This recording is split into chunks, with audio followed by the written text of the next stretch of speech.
الرحمن الرحیم رابطو نن مرتسوای اف لغوي معنی کچیرې ته ویل کیږي. دا د لوجیکل فارمولو د جملې څخه دی، یعنی هر کله چې موږ ته په فارموله کې شرط موجودی شرطیه یي نو موږ ته د اف څخه استفاده کوو. دا د اف معنا ده. اوس نو اف موږ ته دوه ډوله کارولی سو، یو سنګل اف دی یو ملټیپل اف دی. سنګل اف دا معنا چې یو وار اف دی، ساده اف تا ته راځي تکرار ځنسته سي. ملټیپل اف دا معنا چې څو وارې تکرار، یعنی که ستا شرطونه ډېر وای تا څو وارې د اف تکراروئ نو بیا موږ ته د ملټیپل اف څخه استفاده کوو. اوس زه راځم په دې ځای کې مثلا فرض که ما ولیکل شماران، یا مثلا که تاسې د پوهنتون شکو ته راسئ، پوهنتون شکې داسې یو شکل لري. دلته لیکل سوي مثلا ګڼه، دلته لیکل سوی نوم، دلته لیکل سوی د پلار نوم، دلته لیکل سوی نیکه نوم، مثلا آی ډي نمبر،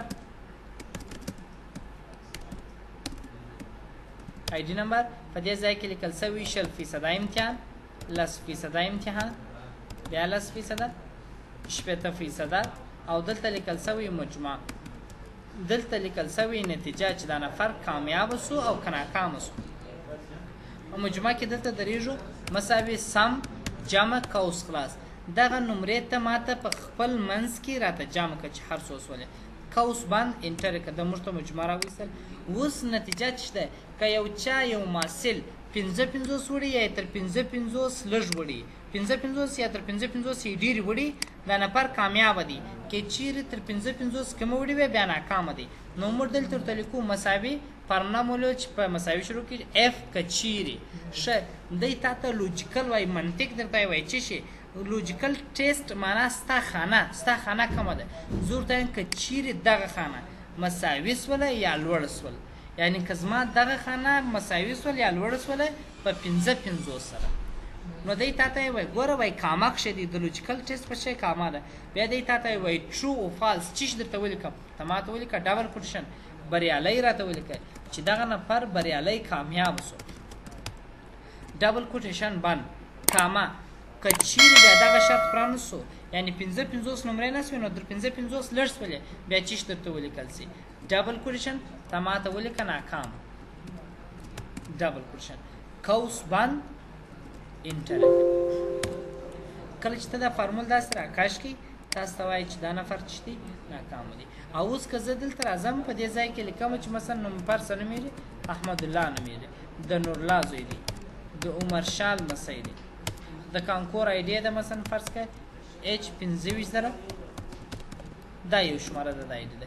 ښه په 0% کې څو نمرې ورځي 12، په 10% کې څو ورځي 8 نمرې، په دې کې څو ورځي 9 نمرې، په دې کې څو ورځي 40. که 40 شول کې یو شپېته نمرې یې وړلې نو دلته په اتوما ډول تا ته لیکل کېږي چې دا نفر چې سو بریالی سو. په دغه ترتیب سره تاسو خپله ډاټا انټري کوئ دی تاسو ته راولي. بل په دې ځای کې مثلا زه بل شرط لیکم، مثلا زه بل شرط درکوم هم کله چې زما یو جنس تر وخت تېرېږي یوه میاشت مخکې ماته خبره کوئ چې ستا دغه جنس یوه میاشت بعد اکسپایرېږي. دا هم د فارمول په واسطه کولی سو. مثلا په دې ځای کې مو ولیکئ نمبر، په دې ځای کې ما ولیکئ پروډکټ، په دې ځای کې مو ولیکئ ایکسپایر ډیټ. ایکسپایر ډیټ دا معنا چې دی به په دغه تاریخ اکسپایر سي. دلته لیکم ټوډے د نن ورځې تاریخ، دلته لیکم ریمین ډے چې څو ورځې پاته دي، او دلته لیکم سټیټس چې اوس دا شی تر وخت تېر شو که یا په ټوډے کې به پلا ودرېږي.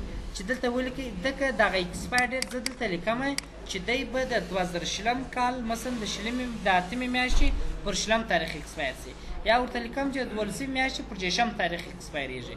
او دلته لیکم ټوډے معنا د نن ورځې تاریخ راته راوله، قوس خلاص قوس بند.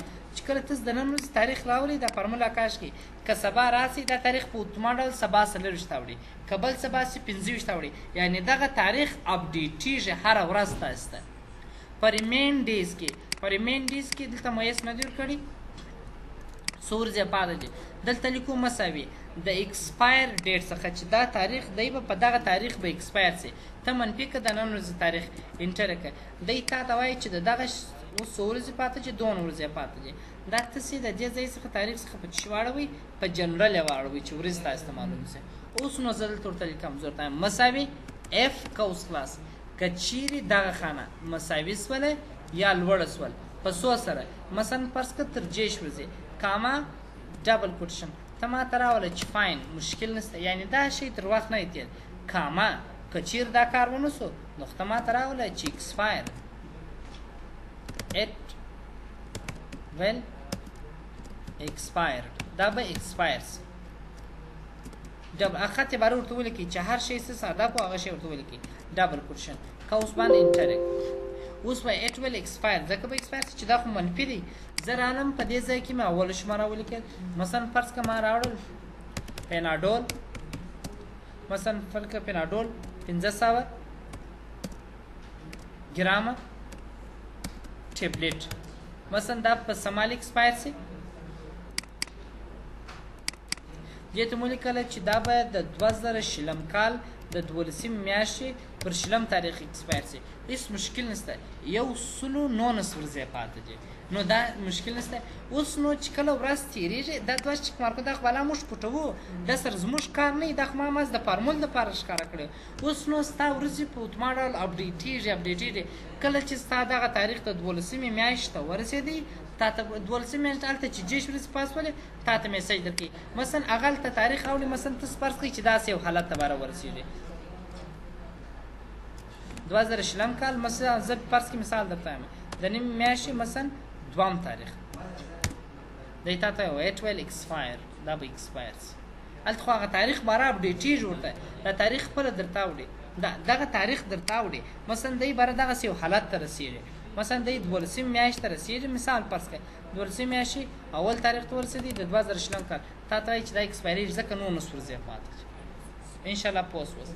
دغه اف دی. یا مثلا ګورئ دی په کانکور کې ورته وایي، مثلا فرض که موږ دلته لیکلی دی په دې ځای کې دلته لیکم نمبر، دلته لیکم نیم، په دې ځای کې لیکم جنډر، په دې ځای کې لیکم مثلا فرض که څه سکور، په دې ځای کې لیکم مثلا فرض که زه یو بل شی دلته لیکم ریمارک، بیا وروسته دا درته وایم چې دا څه دي.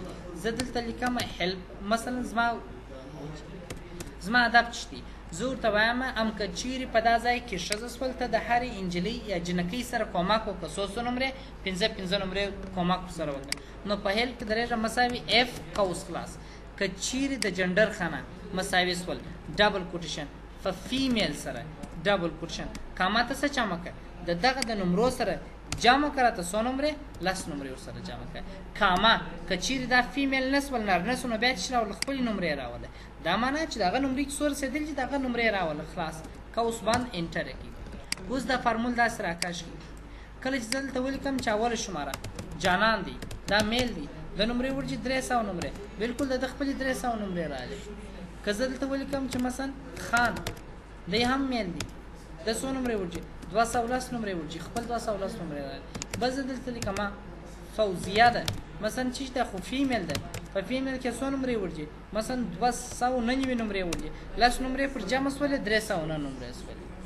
مثلا دی بیا دا کانکور کې بل شرط لري، هلته اختارو کې اول اختار دوم اختار، مثلا زه فرض که دلته ورته لیکم ام هر کله چې دا خانه مساوي په نقل سي ته منفي کړه نمرې ځینې منفي کړه، ریل سکور ورکړه، ریل سکور په دې ځای کې لیکم مساوي اف قوس خلاص. که چیرې د ریمارک خانه مساوي سول ډبل کوټیشن په چیټ سره، یا مثلا فرض که په نقل سره په پښتو ورته لیکم نقل ډبل کوټیشن کاما ته څه جمع کړه د ده د دغه حقیقي نمرو څخه منفي کړه ته 100 نمرې 20 نمرې 20 نمرې منفي کړه. کاما کې نقل نو کړي چې راوړه د خپل نمرې راوړه، که نجلۍ وکنه نو کې نقل کړي ته به 20 نمرې ځینې کاټې انټر کړه. او اوس هلته 10 نمرې کومک سره کړي مګر بېرته فارقي نقل کړي نه اوس دا نقل کړي بېرته 208 نمرې وه 20 نمرې ځینې منفي سوس نسوس پوه. بل مثال بیا موږ ته انشاءالله سبا د خیر وایي داسې چې کله زموږ جنس کمیږي کمپیوټر باید په اتوما ډول ماته جواب راکړي چې دغه جنس کم سو انشاءالله دا بیا سوال